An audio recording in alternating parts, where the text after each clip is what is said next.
I'm so glad that we're sitting down to talk about Pesach because it's about to be Rosh Chodesh Nisan, and already it's time to focus on questions of Pesach, and I can't think of anything better for us to dedicate Lishma time to doing than sitting down and learning about Pesach. So let's talk about it. Okay, well, it's we normally think of our traditional texts and traditions. Oh, it's been that way forever, right? And yet we know that that's not the case in so many areas of Jewish tradition. In fact, for me, as conservative rabbi, the whole concept of evolution of tradition is a cornerstone of my faith, and that I think that's what we're about: Yeah. evolving tradition. And Pesach, and because of the centrality of this holiday, and the seder in particular, because of the peak of celebration. We all, my wife and I always talk about, you go through slavery in preparing the house and preparing everything for Pesach, and then finally you come to the seder and you are relieved. You have achieved freedom now. Okay. Avadim Hayinu. Abadim Hayinu, right? You appreciate the freedom, right? Of course, then you fall asleep. But anyway, That's the wine, but yes. anyway, but the fact is, I mean, let's I even look at the last 30, 40 years within the Jewish tradition. I'm going to go back to the time of the Save Soviet Jewry movement. Many people around the world in the 80s, 70s, and the 80s, when we were pushing for what eventually happened in 1990, um, had a fourth matzah Mm. on the table in the bag with the other three. And that was the matzah for Soviet Jewry. It was a recognition of the fact these are people who don't have, many of them didn't have the capacity to have matzah. Who was making matzah? So that we remember that, and that was our expression of our physical commitment to participate in this process. And Lord knows, I mean, the Jewish people, once that movement took hold, it began with a few very, very committed people. But when that movement took hold, it was powerful. And Pesach, obviously, became a moment of powerful expression for that. So that's one thing. And then, as we were talking before, when the whole issue of women's ordination arose, and certain of the senior rabbis in Eretz Israel reacted to that. One of them said, "Women will become rabbis when there's an orange on the Seder plate." And so I think you said that Shoshana Heschel, right, may have been the one to really pick up on that and push the idea. She said, "Put oranges on the Seder plates." So people put an orange on the Seder plate as a symbolic expression. Women are going to have become rabbis. It's there, you see, Rabbi, in Israel, you see.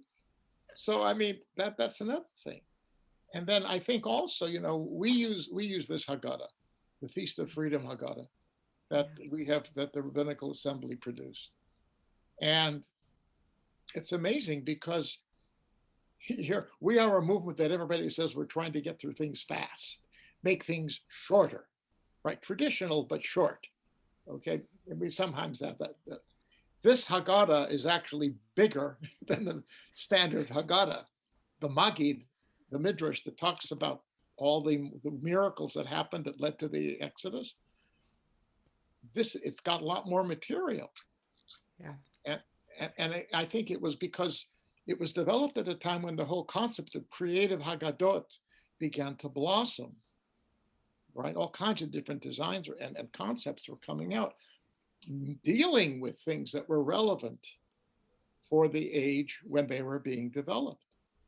But the fact is, what we added in there was a richer ensemble of Midrash, so families could pick which ones they wanted.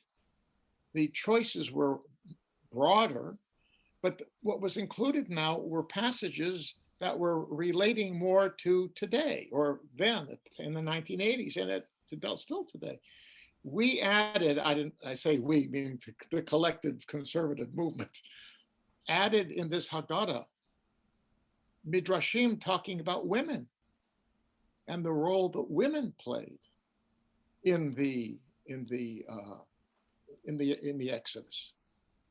That was a chiddush. That was a new thing. The Midrashim were old, but to put them in the Haggadah was a new thing.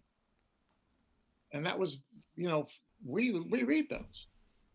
We read those. I mean, there's a beautiful Midrash about the women who, the question was, how was it possible that the Israelites could be fruitful and multiply in the midst of slavery?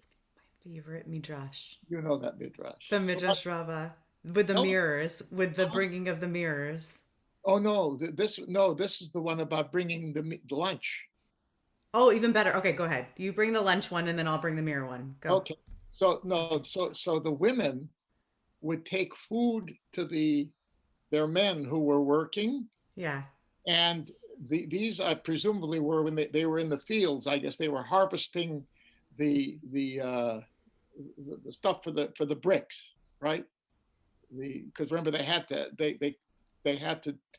do that on their own, and they would feed their men, and it would give them strength and arousal, and they would procreate in the fields.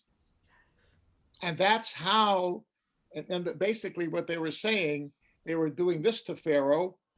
We're going to find a way to make sure that our numbers grow and we are stronger in spite of you. And so the women actually were participating, were a major factor in the miracle of the growth of the population. Right. So there's a Midrash in Vayikra Rabbah that has a very similar premise in which Moshe challenges the bringing of mirrors. Why would an object that a vanity be permitted to be contributed to the building of the Mishkan? Because that would seem so not only mundane but almost sacrilegious. Yes. And the story is told back to him from the divine that the women would bring their men home tired and and ready to sleep at the end of the day, and they would hold up themselves in front of the mirror and say, "Look at me, look at how beautiful I am," and then they would procreate. And it's the same premise. Right. This idea that they needed to keep that flame of the Jewish people alive. What's amazing to me is that we managed to bring the women back into the Haggadah, and yet Moshe still isn't in there. Right. That's so funny to me. It's funny to me because I think about how in Siddur Lev Shalem, we've in the latest Siddur produced by the Rabbinical Assembly, Miriam's name shows back up in the Micha Mocha, which shows up both at Shacharit and at Mariv. There's a lot of conversation. Miriam is put in brackets in there, and I have a lot of conversation with folks about the tefillah, whether or not they should add that in the Miriam into that tefillah. And I think about that regularly because in the Haggadah, Moshe isn't even in there. Right. So, and nobody's pushing that. No. Nobody's saying, we want Moshe. We want. No, right. Of course. Yeah. But that, you see, that in of itself, you think about the concept when the Haggadah, when the whole concept was put together, the fact that Moshe was left out, when it's totally contrary to the narrative of the Torah itself. Completely. He was the go-to guy. He was God's go-to guy. He's the protagonist of the story, and he's completely missing. And the people blame him for the Exodus in later times. Entirely. Right? Not there. And I understand why, because ultimately this is the whole notion. Remember, the Pesach. This is we say Shir HaShirim, because this is the love. It's symbolic of the love relationship between God and Israel, not Moshe. Yeah. He may have been the Shadchan, but who cares about the Shadchan? It's the relationship. So and things continue today. We spent the last number of years in Berlin. We were when I was teaching at the Frankel College, and the students last year created the Berlin Haggadah, what they call, and they drew in their own personal perspectives on all kinds of things into it was the basic traditional Haggadah, but with on the different pages, poems and statements and and recipes, seriously for preparation of food on Pesach, and it was wonderful, a whole new thing, and the interpretations that were. This happened after they were putting this together. I guess the this appeared right after the start of the pandemic, but they had been working on it beforehand. And one of the things that pushed them in this was that we had two students who, in 2000 on Yom Kippur 2019, were in Halle when that horrible attack on the synagogue occurred. So two of our students were there, and nice. That generated some pieces in that Haggadah as well. So, I mean, it was an amazing thing. And here we are, 2019, 2020, a new version. And it's happening all over the place today. So the evolution in the Haggadah in our own time has been unbelievable. And just to sort of finish this topic, and if I can find it, maybe later on I can show a picture of it. But many of us have copies of the Zik Haggadah, which was produced by a wonderful artist. Some of you know some of us may. There's a beautiful illuminated version of the Israel Declaration of Independence. It's sort of a classic one, and Schick was the artist of that as well. Anyhow, so he did his Haggadah, and it was at the time of the rise of Nazism, and it's clear when you look at the pictures of Pharaoh and his officers and the taskmasters and all these things. They're, you think of these powerful, heroic people. They're scary people, and people were wondering, is there a connection between this and the Holocaust? And because that's when he was doing these things, and they actually, I don't know I forgot what tipped them off. They x-rayed they have his early prints. His early paintings, his hand paintings. They exist. And when they found them, they x-rayed them. And they found that in the early versions of the pictures showing these taskmasters, what appeared as a kind of a gold band on their upper arm was actually covering the original band, which showed a swastika. Yeah. It showed a swastika. And it was his idea to have that in the printed version. And he was counseled, don't do it. Don't do it. It's going to get you in trouble. It's not going to work. So that's what happened. But it shows you the power of this book and of this experience called Pesach. You know what else it shows you the power of, and I think it's so important. It shows you the power, not just of X-ray, but of Geniza.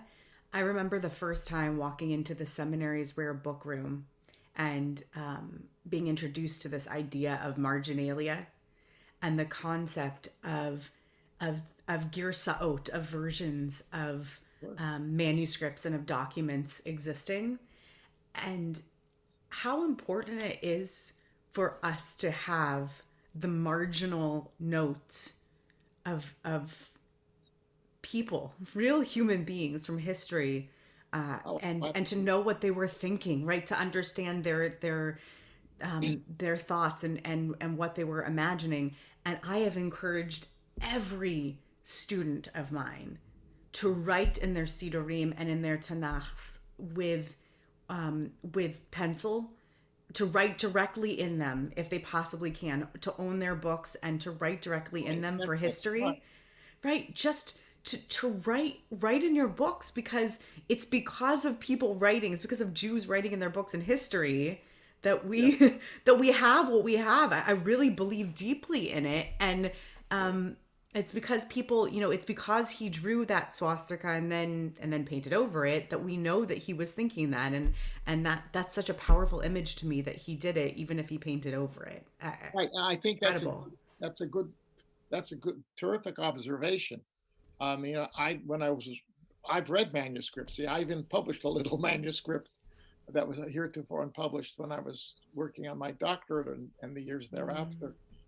And so I appreciate the significance of Marginalia and also yeah, of having ancient documents that you can look at.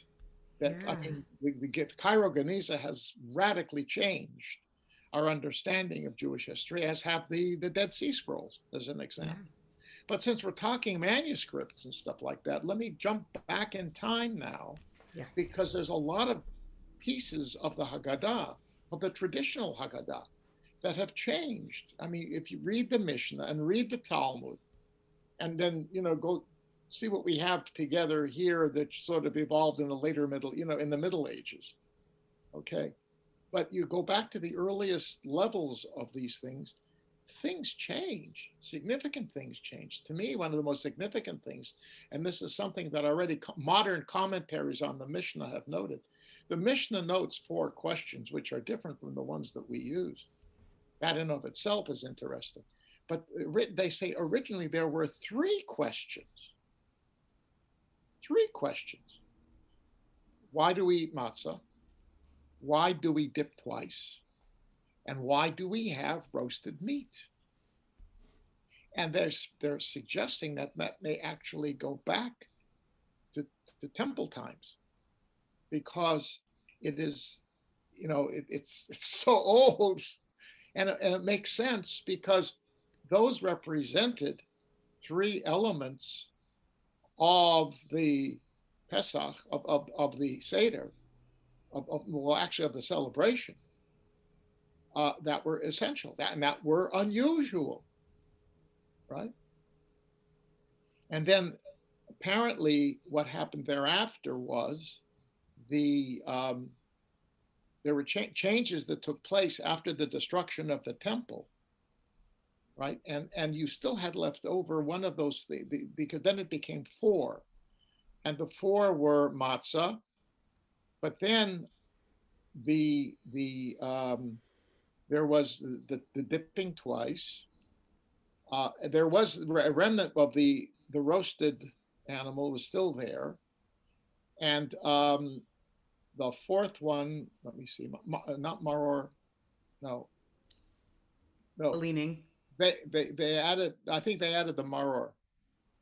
Oh, the leaning. No, no, no. That came in there. Okay, yeah. The leaning was the The latest. leaning is Babylonian, apparently, because what they theorize is that also went through changes. So the reference to the roasted animal was taken out because they were too far beyond that may have been left as a hope for rebuilding type thing, right? For the rebuilding of the Yes. temple and the sacrifice. But they realized that wasn't going to happen. That came out, and maror was added Right. in its place. Yes. And that's the Kulanu Masubin line, Right. Well, right? that's the one. No, that's the 4th one I want to get to. Right. What is that? Okay, you're gonna get to But the okay. maror. So the maror was added in place of the reference to the Paschal lamb, because it was eaten with maror. Right. Remember what Mm-hmm. what Hillel said. Mm-hmm. Right. With Pesach, you eat it with matzah and maror. Right. So I Mm-hmm. mean, the maror was intrinsic with the Passover sacrifice. Right. But then, yeah, the other. So what happened was the that one fell out, and then eventually in Bavel they were asking, why are we reclining? In Eretz Yisrael they didn't ask it, because the Greco-Roman feasts, on the basis of which sort of the certain of the customs, like dipping food I mean, vegetables in vinegar or salt water, right? Mm-hmm. Those kinds of things were carryovers from a formal meal that was, if you were wealthy and you had a formal meal, and this relates to the cups of wine, which I'll get to in just a second, right? You had to do certain things. And of course, when you reclined, the pictures of Caesar, with, peel me a grape, that type of a thing. All right. That's the fact. So reclining in the Greek and Roman world, particularly Roman world, when a lot of the stuff was being ritualized in the Jewish communities, that was normative. In Babylonia, people didn't recline. So So why were we reclining? my teacher, Moti Arad, who is the student of Rabbi Dr. Judith Hauptman, has a theory about that line. And I don't know if it's a Hauptman theory or if it's his own theory, but it's a beautiful theory that I can't get out of my head every year. Go ahead. And he says that Misubin is related to Sivuv or Sovev, and it has to do with the round table nature of sitting around for the round table discussion of the seder. Oh, that's It's nice. not reclining at all. Right. It never referred to reclining. I see. And it's the same theory, but Right. it never referred to reclining. It referred to why are we sitting around one another? Because typically that would not have been the arrangement of sitting at a table, but it's sitting around for a conversation because it's a round table discussion. I understand. Very interesting. Yeah. Right, because they would have brought the table to them. That's the discussion in this Tosefta and the Mishnah. They brought them a table before them, and they sat around. Um, Right. so Very that's the picture that I have in my head. right. Yeah. But I think the same thing relates to the four cups. I mean, it turns out they fit in to the needs of the structuring of the Seder as it evolved, Right, right? So the first cup is Kiddush, right? The second cup has to do with the conclusion of the Magid. The third cup is Birkat Hamazon, and the fourth cup is the end of the Seder itself, right? So that makes sense. But there again, if you go back to these classic, feasts of the ancient world, wine was an important element. And as today, if you go to a formal meal, I mean, I have been in my old days when I had to go to all these community banquets and everything, which I'm glad I don't have to go to anymore, although sometimes they're nice. Have a number of different wine glasses on the table, right? And you get different wine that depends upon how elegant the meal was, and how much you paid for the dinner. Anyway, so different wine glasses because you had the wine to have with the first course and the wine with the main course and then the dessert wine, right? So the notion of multiple wines is not something. It seems to again been brought into the. Now the fact is, 2 cups of wine is still normative for Shabbos in many traditions, right? You have a cup of wine for Kiddush, and then you have a cup of wine at the end of Birkat Hamazon. right. So those two remained as integral parts of feasts, of holiday feasts. But Right. the other ones were, you can understand, the notion of you complete the Magid and the other one with the end of the Seder. But again, that framework, that ancient framework exists. But go ahead, yes?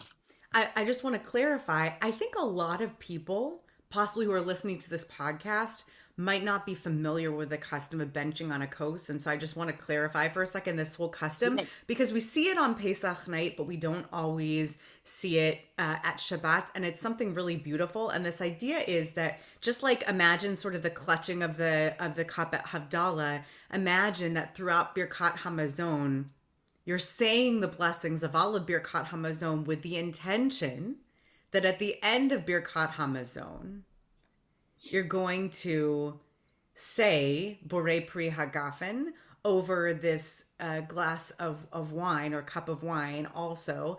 And it's this idea that you're going to extend the holiness of your meal by also, having this cup of wine that's sort of going to be like an aperitif kind of situation, I think is the best way to describe it. Though it can be any kind of wine. I think aperitif probably refers to a type of wine. One of those fancy glasses you're talking about. And so the idea is that when you immediately upon finishing Ba Shalom, or whatever the last word is of Birkat Hamazon, you would then say immediately Borei Pri Hagafen on that cup that you're holding and drink it. And by the way, when you finish drinking that cup of wine, just like it says in your Haggadah, you then need to say the after blessing on that cup of wine if you're from. But I just want to say that just as there are some things in this world that are more frequently done in a more observant mindset than might appear like once a year. Some people only do this at Pesach, and some people do it every Shabbat. Some people only say hamotzi on Shabbat, and some people say hamotzi over every sandwich that they eat. So I just wanted to play out that idea so people can picture it. Yeah. Well, I mean, I became very accustomed to that because in Germany, in Berlin, that's the custom. In our synagogue, whenever we had a meal or people's homes, you always had Borei Pri Hagafen at the end of pension. Lovely. So, that's lovely. Right. Absolutely, yeah. But here too, you see, you get it at the end of the meal, but also you get it at the end of the whole seder. And so you're right. You're bookending the entire experience with the holiness that the wine represents and the joy. And the joy. That's the point too, right? Yes. But I think, again, but there's a major shift that actually takes place in the order of the Seder when you go from the Mishnah into the Talmud and then later on. Because if you read the Mishnah in Pesachim, okay, in chapter 10, the entire culinary presentation from the dipping, right? The first cup of wine, the dipping, the eating of the matzah, the eating of the sacrifices, ending with the Pesach sacrifice, okay, and then the Birkat Hamazon and that the cup of wine, all of that precedes the Magid. It precedes the telling of the story of Pesach. And of course, the whole point of that is to evoke within the children their, to stimulate their curiosity. Ma nishtana halayla hazeh.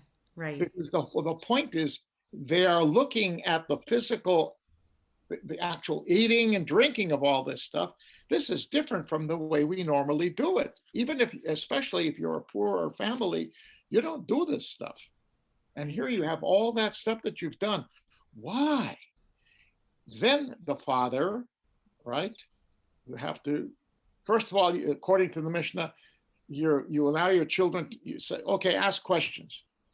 Okay, then if they don't know what to ask, then you feed them, you tell them then they ask the 4 questions or the 3 or 4 questions. And then the father tells the Magid, and then they go to the Hallel and then they wrap it up. But why did it happen that we do a reverse?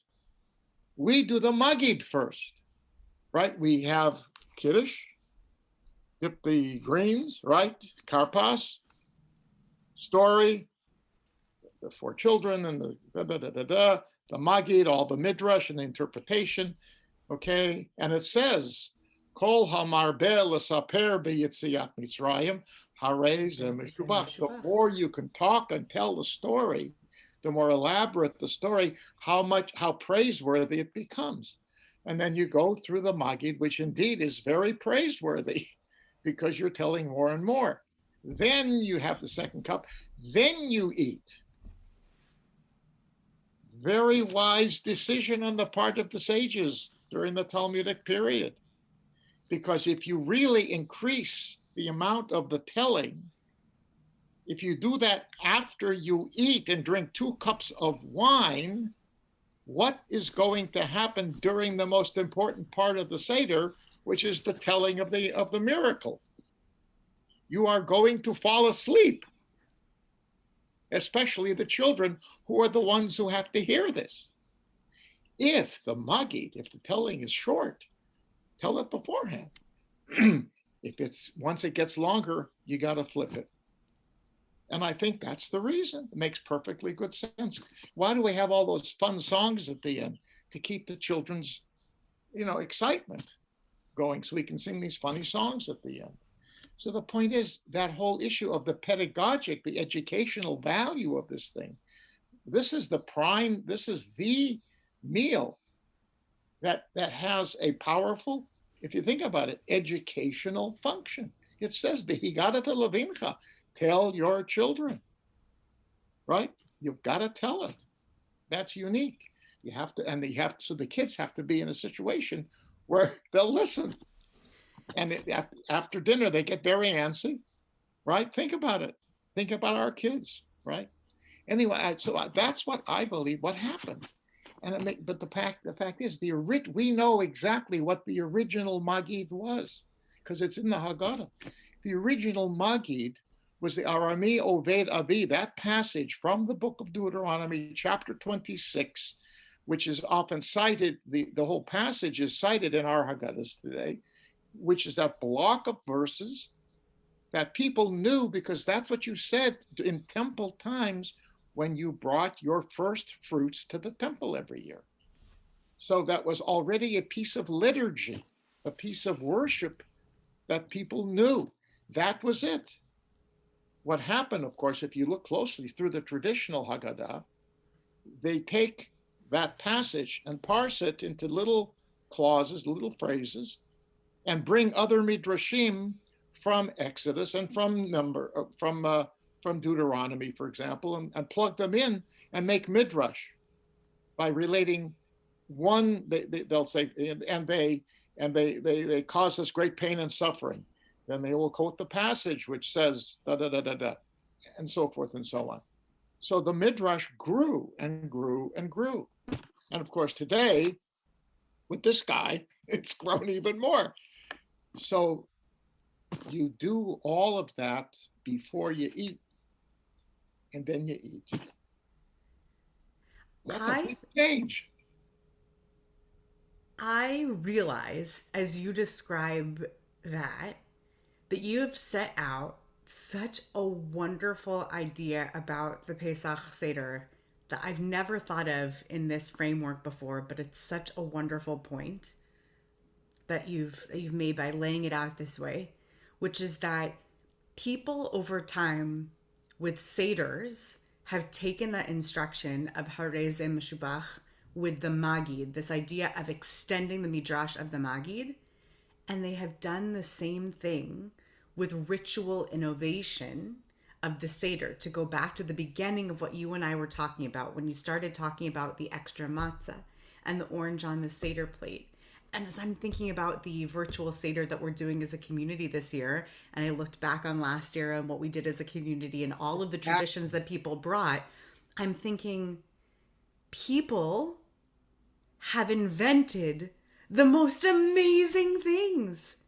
We have gone bananas over the Haggadah, but not just over the Haggadah, over the Seder in a way that I can't think of any other holiday that we have done so many ritual innovations in a midrashic way to, just in an extended way, and said, like, let's just extend and extend and extend. The bigger that we can make it, the better, and that it's felt so permissive and right and authentic to do it that way. Absolutely. I mean, even the Haggadah we have now, if you think about what we do with Kos Eliyahu, Yeah. right? I mean, Elijah. So that the tradition developed over, I don't know when it began. It's the easiest thing, by the way, if you want to sound very erudite in understand Jewish history and Jewish traditions and literature, and liturgy and customs. Oh, it's probably the time of the Geonim. If you say that, you're covered. which is from about Yes. 650 to 1100 BC, CE. If you say that, you're covered, because it's probably true. Really. Back when a lot of stuff was fixed, as you know. Anyway, but the point is, what do we do when we open this whole idea of Kos Eliyahu? And it may come from the fifth reference in that passage, right? From Deuteronomy, there's a fifth verb, right? Right. And it velakachti, and I took you, right? Yes. The land. It is, and that motivated the tradition. There's a fifth verb that's not covered by the four cups. We got to have a fifth cup. What do you fifth cup for? Mashiach. Eliyahu Hanavi is going to come and announce the coming of the Messiah. So that happened. But then they would open the door and utter this horrible curse. Cast your wrath upon the nations who do not know you, who tried to kill us. Yeah. And it is proposed that this happened possibly in the Middle Ages, when the fact is, because Easter and Pesach fell at the same time, we do know for a fact that there were pogroms held at Easter time, which impacted Pesach. So they were opening the doors and saying, "There's nothing here. Come on in. There's no, all the conspiracy theories that you have developed about what we do at our seders is not true." Okay, so it is. That's one suggestion as to how that whole concept developed. But now you think about it, this Haggadah uses that as a whole memorial based on the Warsaw Ghetto uprising, which took place at Pesach time, right? There's a whole Holocaust memorial piece in here that you never found in the earlier Haggadot. And there it is, and it's part and parcel of this thing, and it's good. It shouldn't be forgotten. And by the way, there are people who even modified the verse of "cast your wrath upon the nations" because it sounds very nasty from our part, cursing everybody else. Although the kicker is, it depends how you want to midrash that, because it says, "who do not know you," right? So if we presume that, our dear beloved Christian and Muslim friends, they know God, so it does include them. Right. The others, whomever they would be. Okay. Right. Different commentators throughout time have felt differently about who is included in that. Rambam was pretty permissive. Yes. When I learned Pesachim with Moterad back at Machon Shachter years ago, which was a wonderful dive into it, he said this thing that stuck with me through the years, and I'm coming back to it now because we're doing our siyum, our finishing of the book of a book. We're doing a Mishnah this year for the fast of the firstborn for Tanit Bechorot this year. So the rabbis are studying it together, and it's coming back to me now. This concept that he taught, that's so beautiful, is that originally in the Haggadah, as it was built, there were these three geological layers to Pesach. There were really three Pesachs, three Pesachim ideas. And the original idea of Pesach, the original layer, was the Pesach story, the Exodus. The next one was Yom Tov, like Chag Aviv, this idea of a holiday that was a Korban-based holiday that commemorated that original Pesach. And the next geological layer was this sage-based conversation that talked about the Korban-based holiday that commemorated the original story of Pesach. And those were the three original geological layers. And everything that we've done since has been a representation of those three original geological layers. Yeah. And that if you look through the Haggadah, you're basically identifying those major three geological layers. Yeah. But as I think about it, and as you're describing it, and we look at these Haggadot, even now, as I look at Haggadot from the 30s, 40s, 50s, I can begin to see these strata of different geological layers that have been added through the years. You can see these layers of Jewish history. It's basically the Gaonic layer, this giant chunk, and it's the medieval layer, right? We're seeing these huge layers, and people have done Haggadot that show these with colors and histories, right? but it is amazing, and maybe it's a wonderful thing to sort of encourage as an exploration at Pesach time to think about what layer you're looking at when you're doing a particular piece of the Haggadah. Are you looking at a layer that's talking about, you know, the original Passover story? Or are you just engaged in conversation, just like other Jews at one time in history were engaged in conversation? Yes, exactly. Absolutely. I mean, there are all kinds of nuances to this stuff, and the more you read about it, the more fascinating it becomes. One thing that I think is often overlooked is, toward the end of the Magid, we learned that the Rabban Gamliel said that you have to say, if you don't say Pesach, the passage dealing with Pesach, Matzah, and Maror, those little passages that he cites, you must say this in order to fulfill your religious obligation. But he's making a radical statement that has to do with another piece of liturgy that he instituted, because Rabban Gamliel is the guy who's associated with the fixing of the Amidah.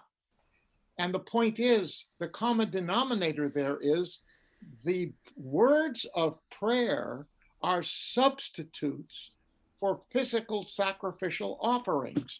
And that's critical because that is a concept that changed the nature of Jewish worship.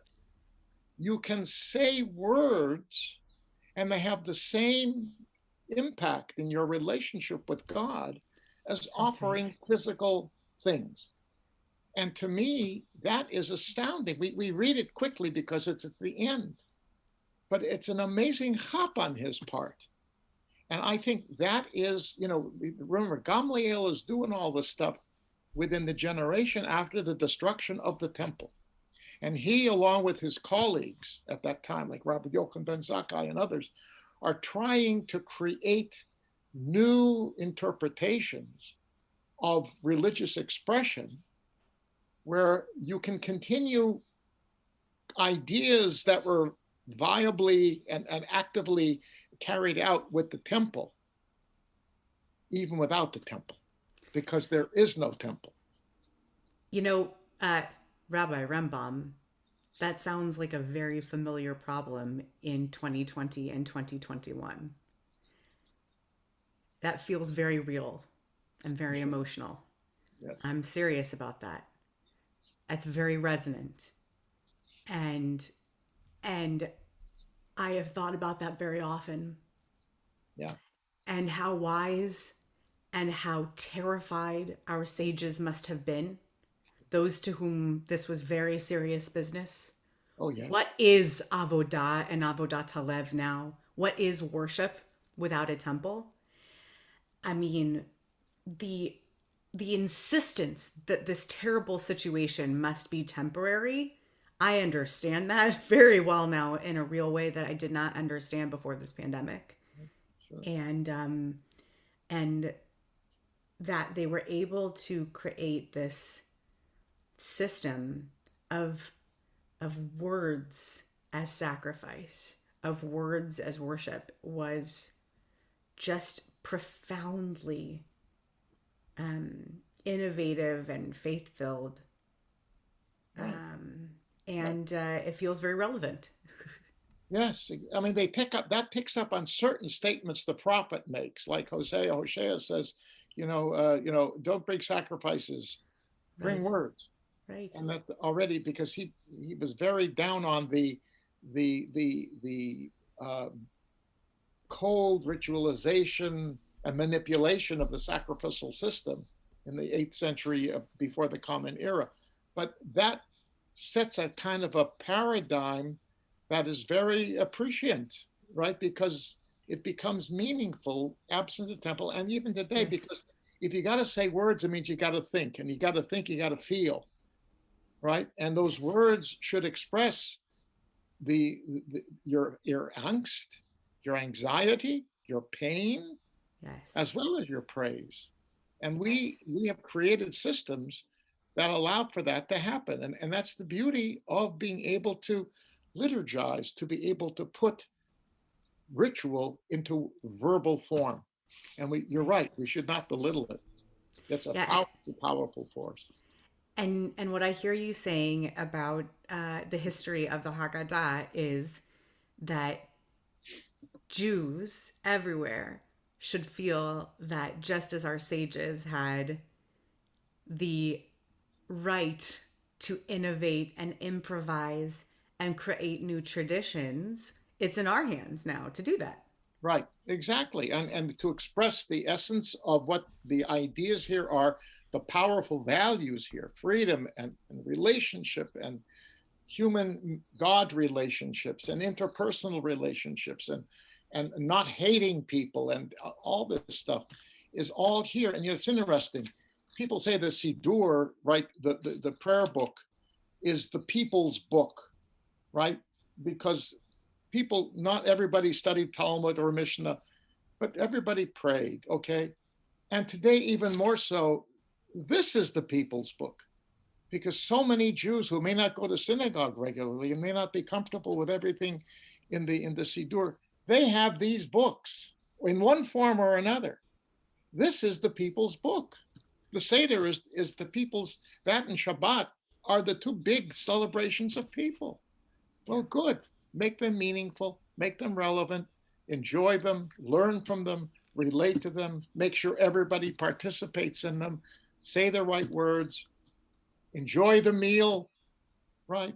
Come away spiritually enriched and remembering the basic values that this book contains. Well, now I'm ready for Pesach. Oh, man, me too. I'm even looking forward to matzah. Okay, all right. I could get there. I could get there. Matzah is very nice with the butter on top of Oh, butter and a little salt and a little. All right. Okay, it. you got me Oh, there. yes. It's been a pleasure. It's been a pleasure as always. All Okay. Oh, right. my.